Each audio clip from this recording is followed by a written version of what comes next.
My name is Johnny Sklar, originally born and raised from Johannesburg, South Africa. I made Aliyah to Israel with my wife and 3 kids at the time at the end of 2018, the 29th of December. So we were here for like a day or two before it was the new year of 2019. 4 years in the land. That was something that we always dreamed about, something that we always wanted. So here we are. So I made Aliyah with my wife and 3 daughters. That was the beginning of 2019. So we had about a year to kind of get settled into a new environment, new schools, the new language before COVID kicked in, which was another whole challenge and spin in the story. But I guess it just was it's just life. So both my parents were musical. My dad played guitar. He had a couple of guitars in the house, and he used to pull it out. And there's pictures of me as a little kid sitting next to him with a toy guitar. In the evenings when he would sing a couple of songs was always my favorite thing. There was always good music playing in the house. My mom played a bit of piano. We never had one in the house until I was a little older. My first real guitar, I guess, was, you get those egg slices with the strings, those cutters. So, I used to sit and strum along on that thing. I think around the age of 9 or 10, I went to piano lessons along with my sister. Although I enjoyed it, I didn't love it and I didn't put in a lot of effort. And my parents said, it's a pity you're very musical. You should, I was always singing and loved the music in the home.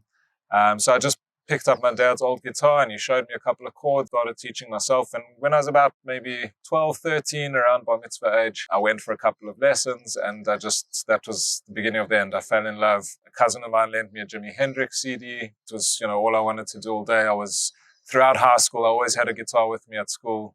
And any moment that we weren't in class, I'd pull it out and sit and play. We sometimes used to even busk outside the tuck shop and pick up some notes and get some lunch. I guess throughout school, I would play. There were events at the school and after school at summer camps. I don't really remember how I became a professional musician. I guess it just I just kept going with it, kept playing. Started getting asked to play in a few bands at various machot or events and things like that. And I guess it's something that I can't separate from who I am. It's it's part of my identity, being a musician. My first professional gig, if you want to call it that, was I had a teacher who was a rock blues guy, and he was playing this this pub club. It was a pretty dingy kind of bar, and he was doing like a Hendrix, Santana, that kind of set, and he invited me to come along and get up on stage and do a couple of songs with them. And I remember it was this tiny little stage. I kind of had to sit up on the end, and there was this woman who was like, she was pretty well oiled, had a few too many drinks, and she was trying to dance in the front there, and she was like coming kicking all my cables apart, and that was like my first kind of rock and roll. It was like, but it was a lot of fun. Yeah, anything that came up thereafter, whether it was smachot, events.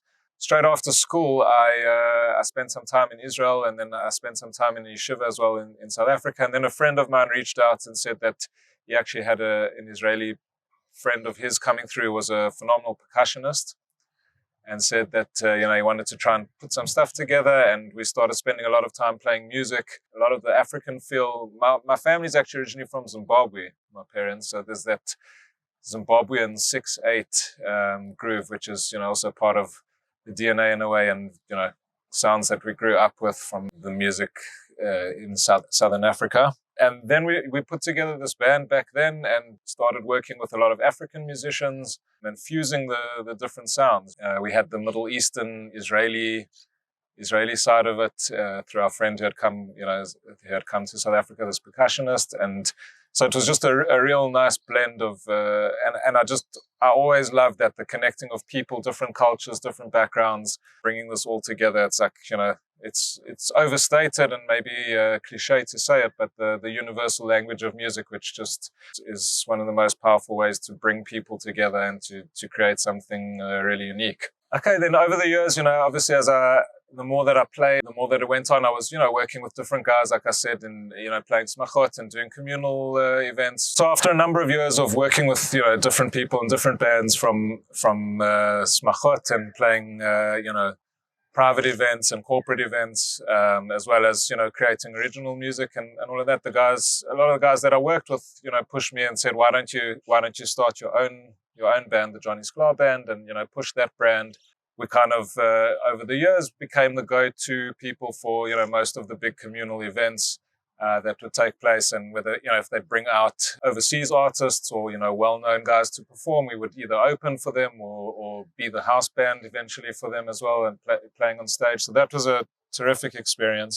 And then coming to Israel, I guess it helped in a way, because there were some of them that I knew already, and told them I'm here, and managed to do a few gigs and get in a little bit and meet other musicians who I've then worked with, and another guy that I recorded with a couple of songs at the beginning when Corona first set in 2020.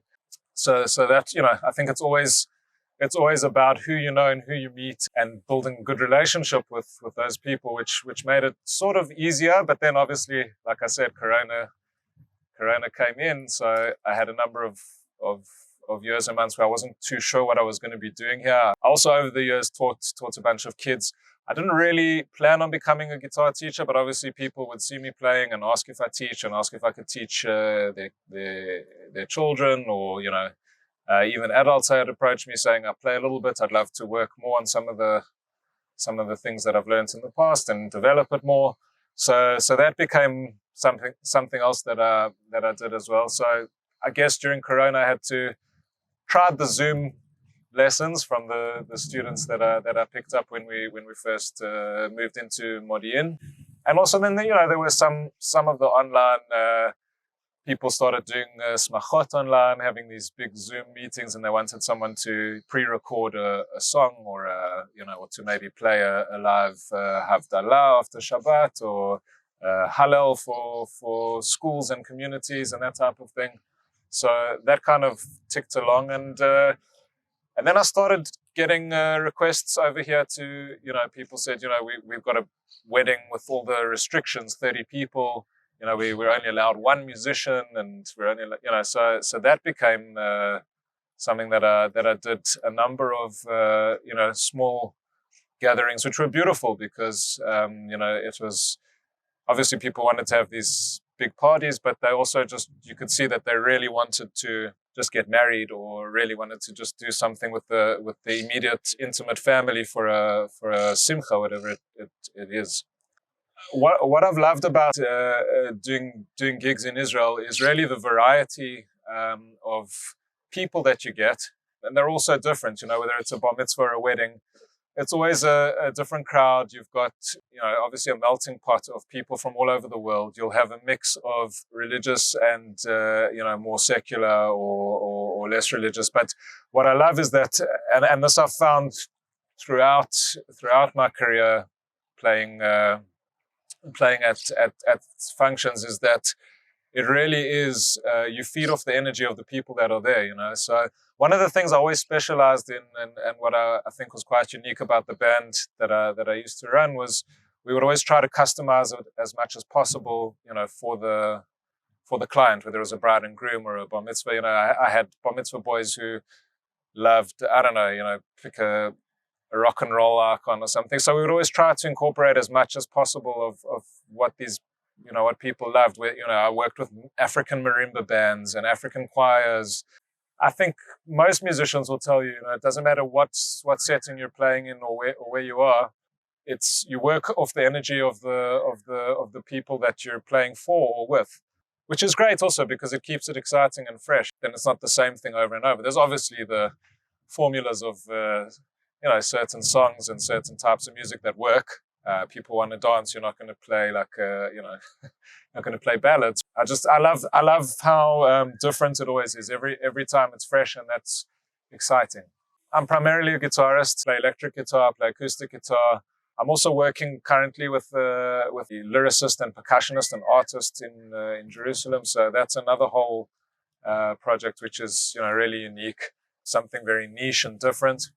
He's got years and years worth of poetry and lyrics, which I've been putting music to, write my own music to. Essentially, most of it tends to be towards the Jewish music, because I've always found that that's been my best way of connection to my Judaism, my connection to the infinite. has always been, it's impossible to separate it. Music is holy. I guess I'd say 5 years from now, I can't imagine myself being elsewhere. That being said, I would, 5 years from now, I would like to be traveling. I recently was flown out to play for a community overseas. So I would love to be doing a lot more of that, just getting to connect with, Jewish communities around the world. But obviously, having been here and, now raising kids, we also, like I said, we made Aliyah with 3 children. We were blessed with a fourth child in Israel. And to see, the schools that they're in, and the way they're growing up. It's not without its challenges, but I think there's so many positives that So we'll be here, getting the kids through school, making music with whoever I can, wherever I can. Hopefully, every once in a while, getting out to various communities around the world to play, perform, and connect. I think over the years, I've learned a fortune about working with event planners when it comes to private functions. So there's all that experience. But what I bring as an artist or a musician or an entertainer, I think is a really good understanding of what works for the crowd, a personalized touch.